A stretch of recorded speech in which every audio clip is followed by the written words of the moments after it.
지난 금요일 날 기도원을 갔다 와서 집에 왔는데요. 저녁 때 아내가 이렇게 묻는 것이었어요. 여보, 올해가 무슨 해인지 알아? 그래서 보니까 제가 무술해지라고 했어요. 그랬더니 아내가 말하기를 어느 여선동님이 우스갯소리로 말했는데 올해는 개년이래. 제가 그 얘기를 듣고 기도원에서 영성이 충만했는데 더 기쁨으로 한참 웃었습니다. 그래서 제가 누군지는 묻지는 않고 아주 즐겁게 웃었어요. 네. 제가 지난번에도 한번 말씀드린 것처럼 우리 안에는 다 사람마다 편견과 선입견이 있기 때문에 이 두 마리 개를 잘 관리해야 되고, 이것을 이기기 위해서는 백문의 불여일견이라는 개를 잘 키워야 된다고 말씀을 드렸습니다. 이제 올 한 해 여러분들 아시는 것처럼 우리 교회가 만남의 은혜를 주소서라고 강구하고 있는데요. 우리가 만남의 은혜를 유지하기 위해서 우리가 또 조심해야 될 제가 두 마리의 개를 또 소개하고자 하는데요. 그 개는 뭐냐면 창견과 꼴불견입니다. 그래서 여러분들 그 선입견, 편견, 창견, 이 꼴불견을 이 네 마리를 가리켜서 바보들이 좋아하는 개들이라고 흔히 말합니다. 이 편견과 선입견이 강하게 되면 사람이 교만하게 되죠. 그리고 사람이 교만하게 되면 교만한 사람의 특징은 뭐냐면 다른 사람의 얘기를 잘 들으려 하지 않고 배우려 하지 않는다는 것입니다. 그래서 이 선입견과 편견이 많아질수록 자신 안에는 자꾸 꼴불견이 많아져서 이제 사람들을 볼 때 싫은 모습이 너무 많아지고, 또 흔히 말하는 것처럼 낄낄빠빠를 잘 모르고 참견을 하는 것을 많이 볼 수가 있습니다. 우리는 지난주 사도 바울이 다메섹에서 예수님을 만남으로 그의 삶이 놀랍게 변화된 것을 함께 나눴습니다.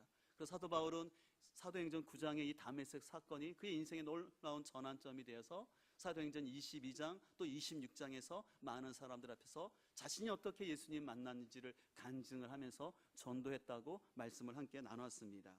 그러나 문제는 아직까지도 많은 사람들은 사도 바울의 변화를 알지 못했습니다. 그렇기 때문에 사도 바울에 대해서 안 좋게 생각하고 있었습니다. 이에 예수님께서는요, 다메섹에 살고 있는 아나니아라는 제자를 보내서 그에게 사도 바울을 만나라고 말씀하시는데, 고든 길, 바로 직가라는 뜻을 가진 곳에 가서 만나라 했어요. 여러분들 지금 보시는 것이 좀 시리아에 있는 그 거리인데요, 그 직선으로 뻗어 있는데 하나님께서는 저곳에 가라고 그랬어요. 저곳에 유다라는 집에서 사울이 기도하고 있으니까 그를 만나라고 얘기를 했던 것이었습니다. 그러나 아나니아는 그동안 자신이 갖고 있는 바울에 대한 선입견 때문에 굉장히 거부하는 말을 합니다. 그래서 오늘 13절에 이렇게 말하고 있습니다. 아나니아가 대답하되 주여, 이 사람에 대하여 내가 여러 사람에게 듣사온즉 그가 예루살렘에서 주의 성도들에게 적지 않은 해를 끼쳤다 하더니 여기서도 주의 이름을 부르는 모든 사람을 결박할 권한을 대제사장들에게서 받았나이다 하거늘. 오늘 아나니아는 이렇게 말합니다. 하나님, 제가 바울에 대해서요, 한두 사람이 아니라 여러 사람에 대해서 들었는데 이 사람은 교회를 핍박하는 사람이고, 여기 다메섹에 온 역시 예수 믿는 사람을 핍박하기 위해서, 잡으러 가기 위해 왔습니다라고 얘기를 하는 것이었습니다. 그러자 예수님은 아니다, 예전에 사도 바울이 아니라 핍박자 사울이 아니기 때문에 그는 내가 이방인을 위해서 전하기 위한 나의 그릇이다라고 말하면서 그에게 가라고 얘기를 하는 것이었습니다. 그래서 15절은 이렇게 말씀하십니다. 주께서 이르시되 가라, 이 사람은 내 이름을 이방인과 임금들과 이스라엘 자손들에게 전하기 위하여 택한 나의 그릇이라. 그가 내 이름을 위하여 얼마나 고난을 받아야 할 것을 내가 그에게 보이리라 하시니라고 말하고 있습니다. 이 가라는 단어는 뭡니까? 명령형이죠. 그래서 그동안에 가지고 있던 너의 선입견과 두려움을 버리고 바울을 만나라고 오늘 예수님은 직접 명령을 하셨습니다. 우리가 살면서 이 만남이라는 것은 참 귀한 것이지만 만남에는 여러 장애물이 있습니다. 앞서도 말한 것처럼 사람들은 어떤 사람에 대한 선입견이 있고 그 선입견이 굳어지면 편견이 되게 됩니다.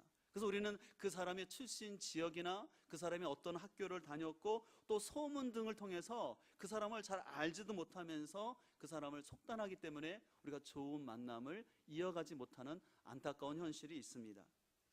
제가 아주 오래전에 들었던 얘기인데 너무 각인된 이야기라서 제가 잘 기억하고 있는 얘기인데요, 어떤 얘기냐면 어떤 한 목사님이 친구 목사님으로부터 전화를 받았습니다. 어떤 전화를 받았냐면 그 교회에 어느 권사님이 등록을 하고 갈 텐데 그 권사님을 절대 믿지 말라는 것입니다. 왜냐하면 그 권사님은 사람들에게 잘해주다가 어느 결정적인 순간에 사람을 배신하는 사람이니까 조심하라는 것이었습니다. 그 목사님은 자신을 생각하는 친구 목사로부터 전화했기 때문에 그 교회에 권사님이 등록을 했어요. 그래서 그 권사님을 눈여겨보는데 진짜 그 권사님이 너무 잘하더라는 거예요. 목사님에게도 잘하고 성도들에게도 계속 잘하고 있었어요. 그러나 그 목사님은 친구 목사님이 자기에게 해준 말이 있기 때문에 저 권사님이 잘하다가 언젠가 또 배신하고 교회를 떠날 거야 생각하면서 계속 경계를 하면서 한두 해를 지나는데 무려 10년 동안을 경계함이 받다라는 것입니다. 근데 이 10년이 지나도 이 권사님이 한결같은 모습으로 섬기는 모습을 보면서 어느 순간 목사님이 깊이 깨달았다는 거예요. 내가 너무 잘못 생각했구나. 그 친구의 말로 그 권사님을 내가 오해하고 그분에 대해서 마음을 열지 못하고 10년 동안 마음을 주지 못했던 자신의 모습이 너무나 부끄럽고, 그래서 하나님께 회개 기도를 하고 그 권사님과 함께 지금까지도 신앙생활을 너무나 잘하고 있다는 내용이었는데, 제가 그 글을 읽고 참 많이 공감이 가는 이야기였습니다. 우리도 살다 보면 와전된 말이나 또 설령 어떤 것이 사실일지라도 그 사람의 본심이 아닌 것을 가지고 오해를 하고 그로 인해서 인간관계에 담을 쌓게 되고, 또한 그것이 심지어는 신앙적인 것까지 연결돼서 교회에서 종종 멀어지는 것을 볼 수가 있습니다. 특별히 사람의 말이라는 것은요, 눈동이와 같아서 말이 옮겨지다 보면은 없던 일도 만들어지게 되고, 또한 잘못된 정보가 사실인 것처럼 사람들에게 나눠지는 것을 볼 수가 있습니다. 저도 실은 7년 전에 우리 교회에 부임했을 때 때때로 성도님들이 와서 저한테 이런저런 얘기를 쭉 하시는데 그냥 제가 나름대로 걸러서 들었어요. 근데 지금 생각해보면 제가 너무 걸러서 듣기를 잘했다고 생각하는 것이었어요. 만약에 그분들이 하는 얘기를 그대로 제가 들었다면 아마 교회 사역하는데 많은 오해와 시행착오가 있지 않았을까 생각해 보게 됩니다. 우리 사람들은 말합니다. 저 사람은 과거에 이랬던 사람이다. 아니면 저 사람의 부모나 저 사람의 가정은 어떻다라는 식으로 우리는 쉽게 말을 합니다. 그래서 그런 말들이 아까 말한 것처럼 선입견을 만들어내고, 이 선입견이 쌓이게 되면 편견이 되죠. 그런 편견이 쌓이게 되면 자꾸 상대방이 하는 것들이 보기 싫어요. 그래서 우리는 그런 것들을 꼴불견이라고 하죠. 그래서 내 마음속에 어떤 하는 행동이 굉장히 마음에 들지 않습니다. 그러다 보면 자꾸 내 마음속에 참견을 하게 되고, 참견을 하다 보면은 일들이 매끄럽지 못하고 시끄러지는 것을 볼 수가 있습니다. 우리가 가끔 꼴비견이라는 말을 쓰지 않습니까? 아니면 이렇게 좀 거친 말 같지만 꼴값한다, 그런 표현을 쓰지 않습니까? 근데 국어 사전에 보니까요, 모양을 뜻하는 꼴이라는 단어와 함께 불견의 합성어가 꼴불견인데, 그 뜻은 뭐냐면 겉모양이나 하는 짓이 비위에 거슬리거나 우스워서 차마 볼 수 없음을 뜻하는 것인데요, 한마디로 보기 싫다라는 것이에요. 그래서 우리 흔히 꼴불견 상사 베스트 5, 아니면 꼴불견 버스 승객 베스트 3, 또 아니면 꼴불견 손님, 이런 표현들을 우리가 쓸 수가 있습니다. 근데요, 우리가 어떤 객관적인 사실로서 볼 때 꼴불견은 괜찮은 거예요. 그러나 문제는 내가 타인을 향해서 주관적인 꼴불견이 많이 있어서 내 안에서 누군가를 바라볼 때마다 보기 싫다라는 것이 많다면 그것은 여러분 안에 있는 자기 문제라는 것을 생각을 해야 된다는 것이에요. 특별히 마음이 건강하지 못하거나 상처가 많은 사람일수록 자기 중심적이다 보니까 자꾸 자기 안에서 싫은 사람, 보기 싫은 사람이 많게 됩니다. 누군가 어떤 모습이 굉장히 싫다라는 것은 뭐냐면, 반대로 보면 그 안에, 그 사람 안에 해결되지 않는 상처와 문제가 있기 때문에 누군가가 보기 싫은 것입니다. 반대로 마음이 건강하고 상처가 회복된 사람들은요, 자기 마음속에 누구를 볼 때 이렇게 보기 싫은 사람들이 별로 없어요. 그냥 괜찮은 거예요. 또 세상을 보는 틀이 넓기 때문에 좁게 보지는 않습니다. 그러나 어떤 이데올로기나 어떤 이념들, 또 아니면 상처가 많은 사람들은요, 시야가 좁아서 모든 것을 흑백 논리로 생각을 하면서 쉽게 말하는 세상과 어떤 사람을 속단하고 원망과 불평을 자주 하게 됩니다. 제가 설교를 시작하면서 그래서 바보들이 좋아하는 개가 4마리 있다고 그랬죠. 뭐였습니까? 선입견, 편견, 꼴불견, 참견이 있다고 그랬죠. 근데 바보들이 좋아하는 개인데 반대로요, 천재들이 좋아하는 개들도 있습니다. 그래서 제가 이 시간 천재들이 좋아하는 개들을 잠깐 소개하고자 하는데요. 그 개들은 첫 번째는 일견, 성견, 발견, 대견입니다. 일견은 뭐냐면 백문이 불여일견이라는 말처럼 어떤 사람과 사건을 직접 확인하고 진실을 보고 판단하는 것입니다. 성견은 성견 지명으로서 그 사람의 됨됨이를 잘 보고 좋은 사람을 분별해서 만나는 것을 말할 수 있고요. 세 번째, 발견이라는 것은 뭐냐면 그 사람 안에 있는 장점과 재능을 잘 발견하고 그것을 격려하고 그것을 잘할 수 있도록 해주는 거예요. 대견은 뭐겠습니까? 그 상대방을 대견하게 생각하면서 서로 격려하면서 믿고 맡기고 칭찬하는데 인색하지 않는 사람이 대견한 사람이라고 말할 수 있습니다. 저는 바라옵기는 올 한 해 우리가 목장 모임을 시작하면서 우리 목장 안에서 이 좋은 일견이, 성견이, 발견이, 대견이가 우리 목장 안에 가득하길 소망합니다. 오늘 본문에서도 그걸 볼 수가 있어요. 오늘 본문 11절과 12절에서도 예수님께서는요, 바울이 유다의 집에서 기도하고 있다는 것을 이미 아셨어요. 그리고 바울이 기도하는 중에 아나니아가 와서 자신에게 안수해주고 가는 모습을 보셨다라고 주님은 얘기를 하는 것이었습니다. 그리고 또 이 바울은 이제 이방인들과 임금들과 예루살렘에서 이 복음을 전하기 위해서 하나님이 미리 성견 지명하여서 택한 그릇이라고 말하는 것입니다. 또 심지어는 이 사울이 이제 나중에 바울 된 이 바울이 얼마나 복음을 위해서 많은 고난을 겪어야 될지 주님이 미리 바라보셨던 것이었어요. 오늘 이 말씀을 듣는 아나니아가 백문이 불여일견이라는 마음을 가지고 두려움은 있었지만 실제로 집가에 가서 거기서 이제 바울을 만나게 되었습니다. 그래서 그에게 안수를 해줬죠. 그래서 오늘 17절을 새 번역은 이렇게 말하고 있습니다. 그래서 아나니아가 떠나서 그 집에 들어가 사울에게 손을 얹고 형제 사울이여, 그대가 오는 도중에 그대에게 나타나신 주 예수께서 나를 보내셨어. 그것은 그대가 시력을 회복하고 성령으로 충만하게 되도록 하시려는 것이요 하고 말하였다. 고 사울의 눈에서 비늘 같은 것이 떨어져 나가고 그는 시력을 회복하였다. 그리고 그는 일어나서 침례를 받고 음식을 먹고 힘을 얻었다라고 말하고 있습니다. 오늘 아나니아가 사울에 대해서 두려운 마음이 있었지만 찾아가서 안수를 했을 때 그 사울이 다메섹에서 주님을 만날 때 그 강렬한 빛으로 인해서 시력을 잃었는데 그 눈에서 비늘 같은 것이 벗겨졌다라고 말하고 있습니다. 그리고 그에게 성령의 충만이 임하였다라고 말합니다. 그래서 그가 침례를 받았다고 말씀하지 않습니까? 이것은 이제 드디어 사울이 온전한 회심을 하게 되었고 그래서 이제 바울이 되는 것을 볼 수가 있습니다. 저는 이 말씀을 묵상하는 가운데 이런 생각을 해봤어요. 하나님이 굳이 선입견과 편견 속에 있는 이 아나니아를 그냥 보내지 않고 그냥 하나님이 능력이 많으시니까 그냥 바울에게 비늘이 벗겨지게 하시고 성령 충만함을 주셔서 그가 이방인의 사도로 그냥 가게 하시면 될 텐데 왜 힘들게 이 편견 속에 있는 아나니아를 곧장 보내게 해서 또 안수하게 했을까? 저는 말씀을 묵상하면서 만약에 바울이 아나니아의 안수 없이 혼자서 치유받고 이방인의 사도로 나가서 사람들에게 복음을 전했다면 많은 사람들은 아마 오해했을 것이에요.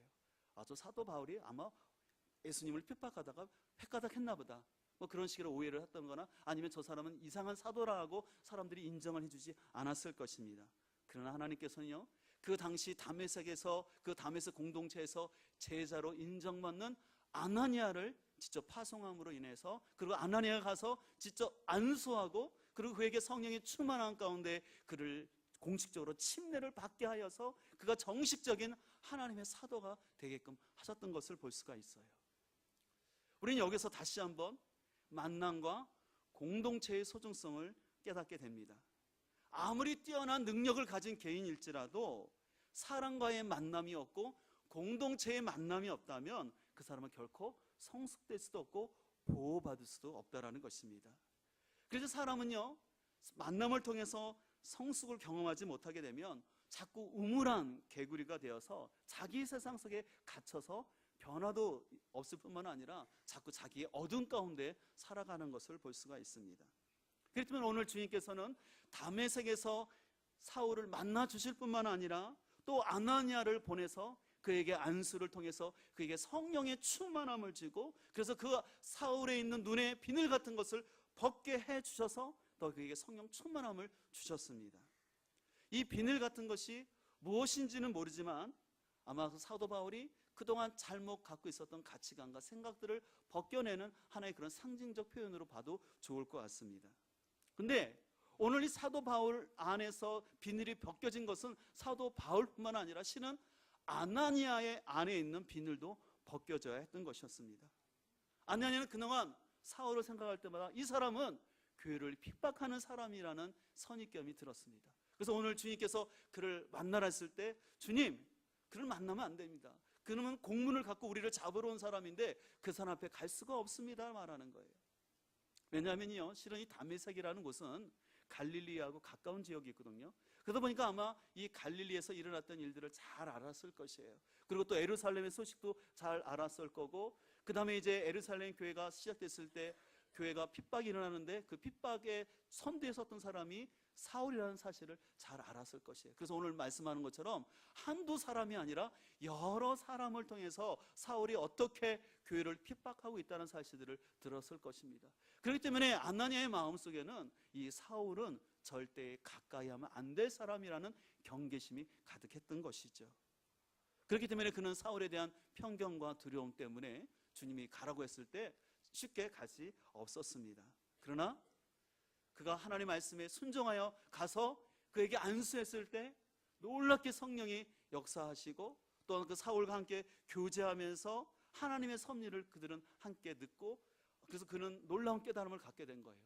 아나니아는 하나님이 일하시면 하나님의 원수일지라도 변화시켜서 하나님이 일을 행하시는구나 하는 것을 알게 되었던 것이죠. 이런 과정을 통해서 아까도 말씀드린 것처럼 사울의 비늘이 벗겨졌던 것처럼 아나니아의 비늘도 벗겨진 줄 믿습니다.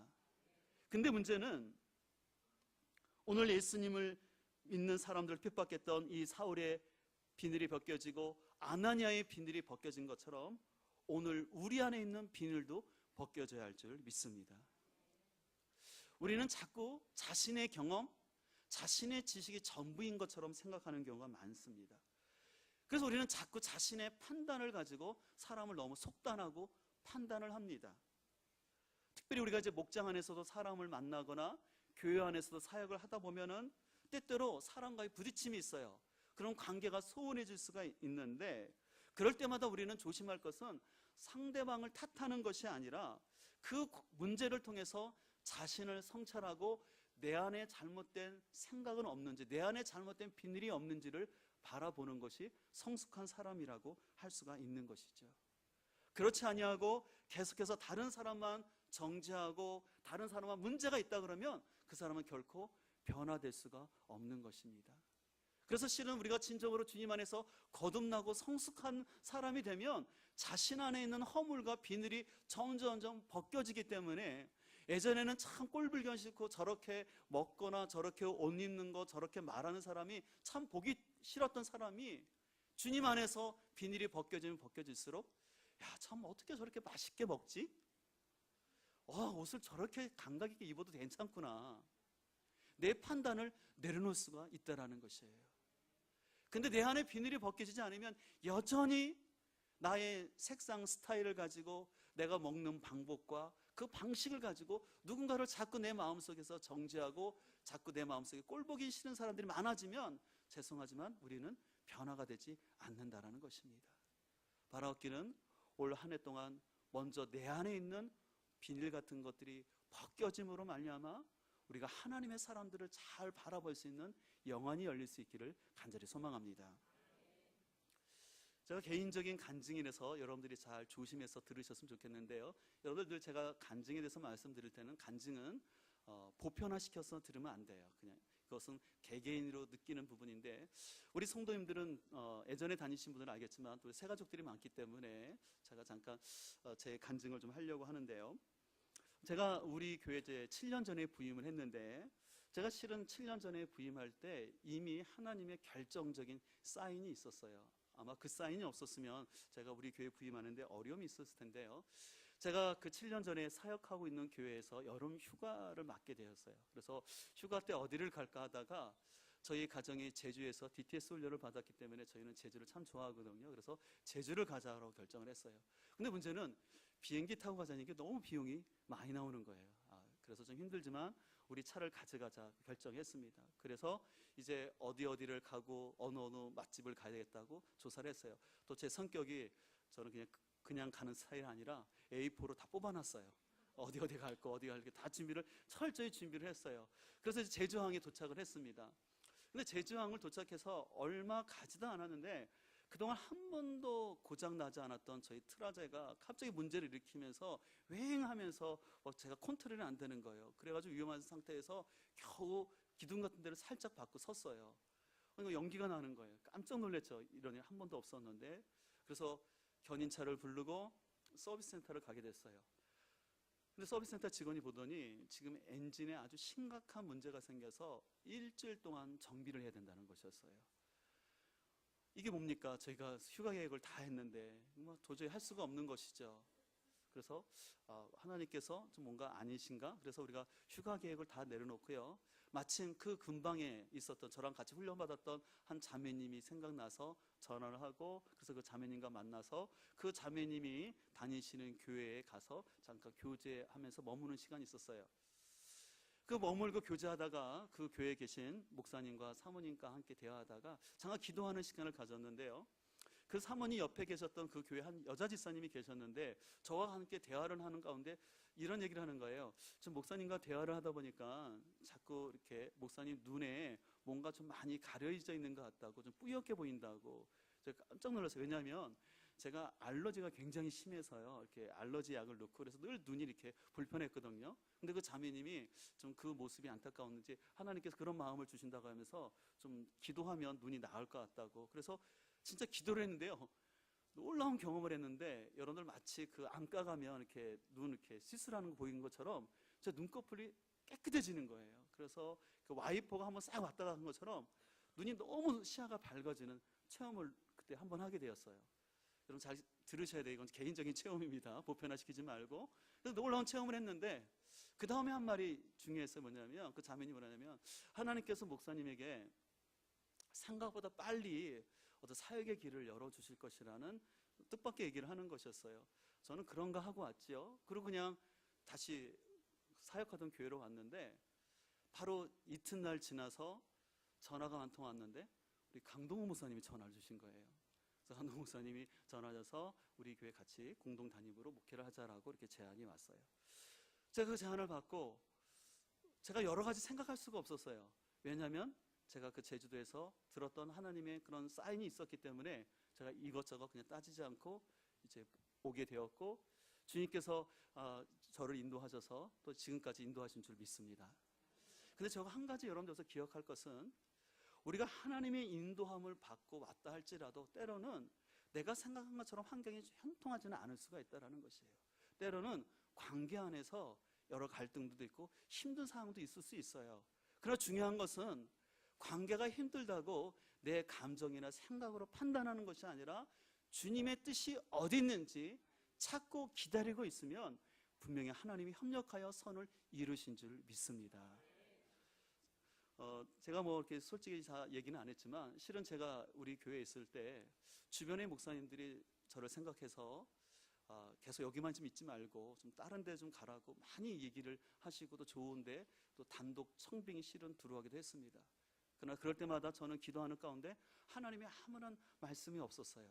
그렇기 때문에 저는 그냥 하나님이 보내셨기 때문에 때로는 힘든 일이 있더라도 그래서 그곳에서 하나님의 뜻을 찾고 구하며 나왔을 때 하나님께서 우리 공동체와 또 저의 삶을 또 사역을 지금까지 인도하신 줄 믿습니다.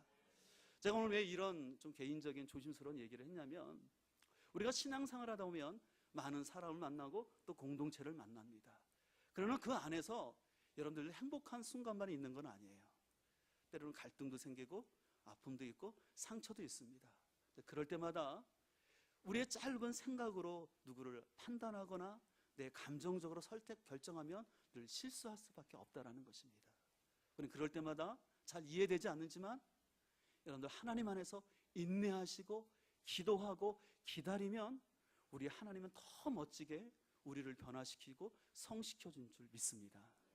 그래서 여러분들, 여러분 삶 가운데 목장 안에서 여러분을 힘들게 하고 사역 가운데 여러분에게 낙심을 주는 사람은요, 오히려 하나님이 여러분을 연단시키기 위해서 주신 하나님의 귀한 선물인 것을 깨달으시길 바랍니다. 만약에 내가 누구와 관계가 부딪히고 꼴불견이 싫어서 여러분들 자꾸 떠나지 않습니까? 그러면 하나님이 나를 성숙시키려는 그 섭리를 막는 거예요. 오히려 내가 참 마음에 안 들고 그 불편한 사람이 오히려 내 모습을 보라고 나에게 비춰주는 거울일 수 있음을 기억해야 될 줄 믿습니다. 그것을 이겨내기 위해서는 우리의 힘이 아니라 날마다 우리 교회에서 강조하는 것처럼 말씀을 계속해서 묵상하면서 말씀을 통해서 내 자신을 성찰하고, 그리고 내가 감정이 아니라 하나님의 뜻에서 살 수 있도록 기도하면 분명히 하나님께서 그의 삶을 바꿔주시고 성숙시켜 줄 줄 믿습니다. 바라옵기는 올 한 해 동안 우리 모든 성도님들이 여러분 안에 있는 만남의 장애물들, 비늘 같은 것들을 다 벗어버리시고 주님 안에서 성숙하고 아름다운 만남을 만들어갈 수 있기를 간절히 소망합니다. 이 시간에 말씀을 마치면서 그래서 그런 마음을 가지고 함께 찬양하기를 원하는데요, 항상 진실케라는 찬양입니다. 항상 진실케 주님께서 내 마음 바꾸사 하나님 닮은 성품을 주시옵소서. 주님인 토기장이오니 주님 나의 연약한 모습들을 새롭게 빚어주시고 주님의 섭리를, 주님의 뜻을 깨달아 알 수 있는 은혜를 베풀어 주옵소서. 기도하는 마음을 가지고 항상 진실케 찬양하도록 하겠습니다. 항상 진실케 내 마음 바꾸사 내 맘 바꾸사 하나님 함께 하여 주소서. 다시 한번 찬양합니다. 항상 진실케 항상 진실케 내 맘 바꾸사 하나님 성품 담게 하소서. 하나님 함께 하여 주소서. 우리 예수님은 토기장이십니다.